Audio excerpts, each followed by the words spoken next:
नमस्कार, मी प्रतीक्षा. DNA मराठीमध्ये आपलं स्वागत. श्रीगोंदा तालुक्यातील लोणी व्यंकनाथ येथील पारधी समाजातील शेतकरी गुलचंद काहिन्या काळे हे शेती करून आपला उदरनिर्वाह चालवत होते.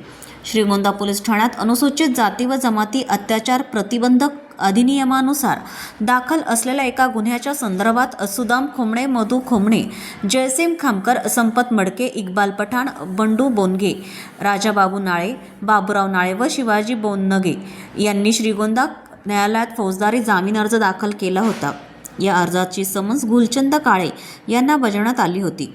दिनांक 9 डिसेंबर 2025 रोजी सकाळी 11 वाजता गुलचंद काळे हे श्रीगोंदा न्यायालयात जात असताना न्यायालयाबाहेर वरील इसमांनी त्यांना अडवून गराडा घातला. यावेळी लाथाबुक्क्यांनी बेदम मारहाण करत अत्यंत अश्लील शिवीगाळ करण्यात आला. तसेच पुन्हा श्रीगोंदा न्यायालयात आला तर जीवे मारून टाकू अशी धमकीही देण्यात आली. या मारहाणीनंतर जखमी झालेले गुलचंद काळे यांना अहिल्यानगर येथील एका खाजगी रुग्णालयात उपचारासाठी दाखल करण्यात आले. त्यानंतर ते श्रीगोंदा पोलीस ठाण्यात तक्रार देण्यासाठी गेले असता पोलिसांनी तुमच्या तक्रारी खोट्या असतात, येथे थांबू नका असं म्हणत त्यांना हकलून दिल्याचा आरोप नातेवाईकांनी केलाय. या प्रकरणी पोलीस अधीक्षकांकडेही निवेदन देण्यात आले, मात्र कोणतीही ठोस कारवाई झाली नाही असा आरोप आंदोलकांनी केला. दरम्यान रुग्णालयात उपचार सुरू असताना जखमा अधिक गंभीर झाल्याने गुलचंद काळे यांचा मृत्यू झाला. या घटनेनंतर संतप्त पारधी समाज व नातेवाईकांनी सर्व आरोपींवर भारतीय कलमान्वये 302 प्रमाणे गुन्हा दाखल करण्याची मागणी केली आहे. मागणी मान्य न झाल्यास मृतदेह पोलीस अधीक्षक कार्यालयासमोर ठेवून तीव्र आंदोलन छेडण्यात येईल असा इशाराही त्यांनी दिला आहे. या मागणीसाठी आजपासून बोंबाबोंब आंदोलन सुरू करण्यात आलं असून या आंदोलनात आदिवासी पारधी संघटनेचे जिल्हाध्यक्ष अजित भोसले, सुरेश काळे, नितीन भोसले, अविनाश चव्हाण, नुरजा काळे, अमोल भोसले, मिथुन भोसले, राहुल भोसले, गुलाब काळे, अमित चव्हाण, कृष्णा काळे आदींसह कार्यकर्ते, महिला, मुलं बाळांसह उपस्थित होते. आज पोलीस अधीक्षक कार्यालयासमोर गेले कालपासून आम्ही उपोषणाला बसलेलो आहे. उपोषणाला बसलेलो असताना आम्ही आमच्या समोर मागण्या ठेवलेल्या आहेत.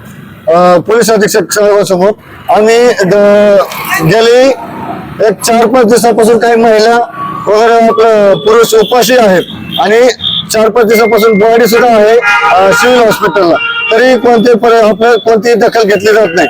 कोतवाली पोलीस स्टेशन म्हणतंय की श्रीगोंदा पोलीस स्टेशन म्हणतंय की कोतवाली पोलीस स्टेशन, अशा स्वरूपाचं हे चालू आहे. काही आपले गोटेगावचे सरपंच अविनाश चव्हाण गेले 4 दिवसापूर्वी आपल्या किरण शिंदे साहेब पोलीस निरीक्षक श्रीगोंदा यांच्याजवळ गेले असता त्यांनी बाहेर हाकलून काढून ते म्हणले तुम्हाला काय करायचं ते करा.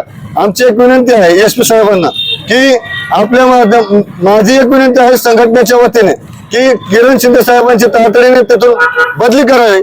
आमची एक विनंती आहे. दुसरी गोष्ट म्हणजे आम्ही इथे ज्या उपोषण करत आहोत, महिला 4 दिवसापासून उपाशी आहेत, त्यांना काय अनुचित प्रकार घडल्यास शासन व प्रशासन तर जबाबदार राहील याच्यामध्ये आम्ही हे नोंद केलेलं आहे. पण त्याच्यामध्ये गुलचंद काहिन्या काळे म्हणून त्यांनी 9 तारखेला त्याला हाणमार झाली. 10 तारखेला पोलीस अधीक्षक कार्यालयासमोर त्यांनी एक तक्रार दाखल केली की ह्या लोकांपासून त्याला आपलं हे धोका आहे, त्यांनी हाणमार केलेली आहे आणि त्यांनी इथं येऊन काही आपलं तक्रार दाखल करून इथं कॅन्टीन आपलं पंडित हॉस्पिटल म्हणून तिथं त्यांनी उपचार घेतले.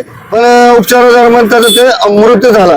पण काही आपल्या इथलच्या लोकांनी काय केलं, आपल्या कोतवाली पोलीस स्टेशनने काही अडाणी महिला असताना त्यांना काय केलं की ED दाखल करून घेतली की काय म्हणलं की PM करायचं वगैरे, पण त्याच्यामध्ये ते काही सिद्ध झालं नाही. पण त्यामुळे काही गुन्हा दाखल करून घेतला नाही. काल ऍडिशनल साहेबांशी बोलणं झालं माझं फोनवरती आणि समक्ष सुद्धा बोलणं झालं माझं. ते बोलणं झाल्यानंतर ऍडिशनल साहेब म्हणले की त्याच्यामध्ये गुन्हा दाखल होणार नाही. पण साहेब गुन्हा दाखल का नाही होणार? तो माणसाने जर समोर तक्रार करून जर इथं पोलीस अधीक्षक साहेबांना जर समोर तक्रार दिली असेल तर गुन्हा दाखल का करून घेत नाही? कोणाचा राजकीय दबाव आहे का, कोणाचं काय आहे का, ते सुद्धा आम्हाला समजत नाही. म्हणून आमची SP साहेबांना विनंती आहे की तात्काळ गुन्हा दाखल करून घ्यावा 302 अंतर्गत आणि या लोकांना अटक करावी. त्याशिवाय आम्ही ते बॉडी ते सडली तरी चालेल, पण आम्ही इथं उठणार नाही. आणि दुसरी गोष्ट म्हणजे त्या पोलीस निरीक्षक किरण शिंदे साहेब आहेत, त्यांची तात्काळ बदली करावी. कारण इथलच्या पारधी समाजाला जाणीवपूर्वक ते हरसण करतात, जाणीवपूर्वक ते बाहेर करतात. एवढं जातीवाद का किरण शिंदे साहेबांच्या मनामध्ये, का असा राग आहे त्यांना की एवढं जातीवाद करतात.